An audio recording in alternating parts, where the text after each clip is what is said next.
These are days and nights of red and blood. Heroes will rise as the anchors fall. Hey, what's up guys, it's Cypher, and today I'm bringing you a special video regarding the Elder Scrolls Online champion system. I went through all the champion passives and I picked my top 5 passives coming in to the champion system in update 1.6. Let's get straight to it. I do focus mainly on PvP, but I'm also going to explain why these passives can be useful in PvE as well. Number 5 is going to have to go to Retaliation from the Atronach skill tree. Retaliation increases the damage of your next physical attack by 30% after blocking a heavy attack, and this is unlocked at the Atronach rank 10, so it only takes 10 points to unlock this passive, so it's really cheap, but it's extremely useful.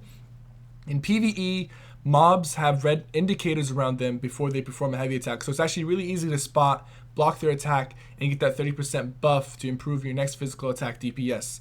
Now in PvE, in PvP, it's actually harder to see the heavy attacks because there's no indicators outside of actually looking at your opponents. So if you're an attentive player and you notice your opponent is about to do a heavy attack, you can easily catch that heavy attack with a block and then follow it up with a heavy hitting physical attack. Physical attack is any attack that consumes stamina, including the skill morphs that are turning into stamina for class skills. Those will also count as physical attacks in update 1.6, and you're going to be able to get this 30% buff after blocking a heavy attack. So in PvE, it's actually useful because it's easy to see. In PvP, if you're attentive, you can get the 30% buff and get that burst DPS that you need to kill your opponent. Now let's go to number 4. Number 4 is going to have to go to Elusive from the Shadow skill tree. Now what Elusive does is it reduces the duration of all snare, fear, and disorient effects on you by 24%. In PvP, this is extremely useful because there are a lot of snare abilities. Fear is also extremely powerful, and so are disorient effects, because of the fact that now that you're disoriented, certain abilities will do more damage to you, certain passives will increase the damage that is done to you while you're disoriented. If you can basically cut off this time by 24%, you can effectively remove snares and fears before your opponent has time to take advantage of your debuff. So this is basically like the passive that comes with efficient purge or any of the purge abilities. It reduces the duration of negative effects on you by 50%. This reduces the durations of snare, fear, and disorient on you by 24%. So it's still extremely useful because it's a built-in passive, and you do not have to take up a skill slot to have this or use a armor set, because there is an armor set that reduces negative effects on you by 20%. This is built into the passives, this is built into the skill trees, and you can unlock it and immediately start putting points into it fairly quickly. It's useful in both PvP and PvE because there are snares, fears, and disorients all over the place in this game.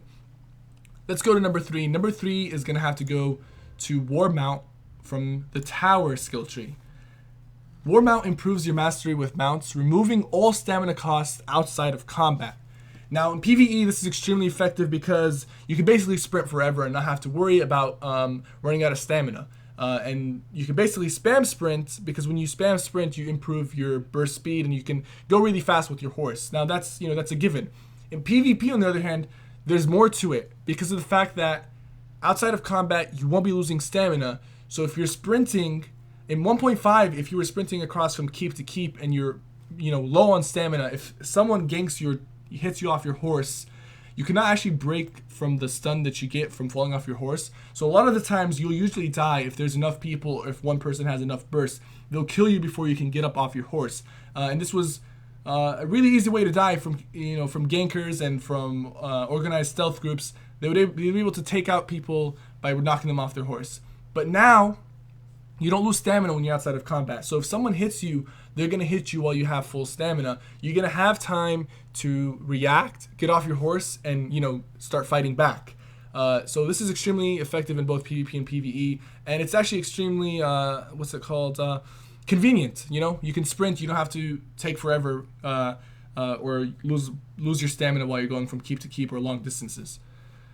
Number 2 is going to have to go to Spell Absorption from the Lady skill tree. Spell Absorption restores 3,360 magicka. This number 3,360 depends on a few things: your max magicka, your equipment, stuff like that. When you take Flame, Frost, Shock, Magic, Earth, Oblivion, damage equivalent to 30% of your maximum health. This can occur only once every 10 seconds. Now, the reason I put this as number 2 is, first of all, it's extremely cheap to unlock. You get it at rank 10. Second of all, it restores a decent amount of magicka.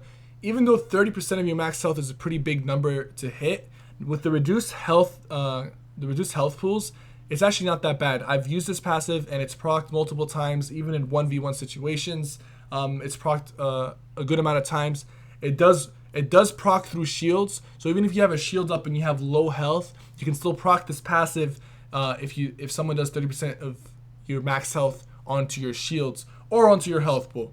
And 10 seconds happens pretty quickly. You get the 3,360 magicka, and that can give you enough magicka to reapply a shield, get a heal off, and it's just extremely useful, extremely magicka efficient.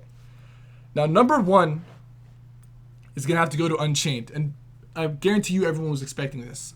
Unchained was actually even more powerful last patch because it reduced the stamina cost of abilities by 80% for 8 seconds after breaking free of a stun, knockdown, fear, disorient, or stagger. 8 seconds, which is actually longer than the duration of your CC immunity. So it was overpowered. No one could argue that it wasn't overpowered. But even with the 3-second new timer, it is still extremely useful. 80% is basically free. You know, if you have an ability that costs 1,000, it's going to cost you 200.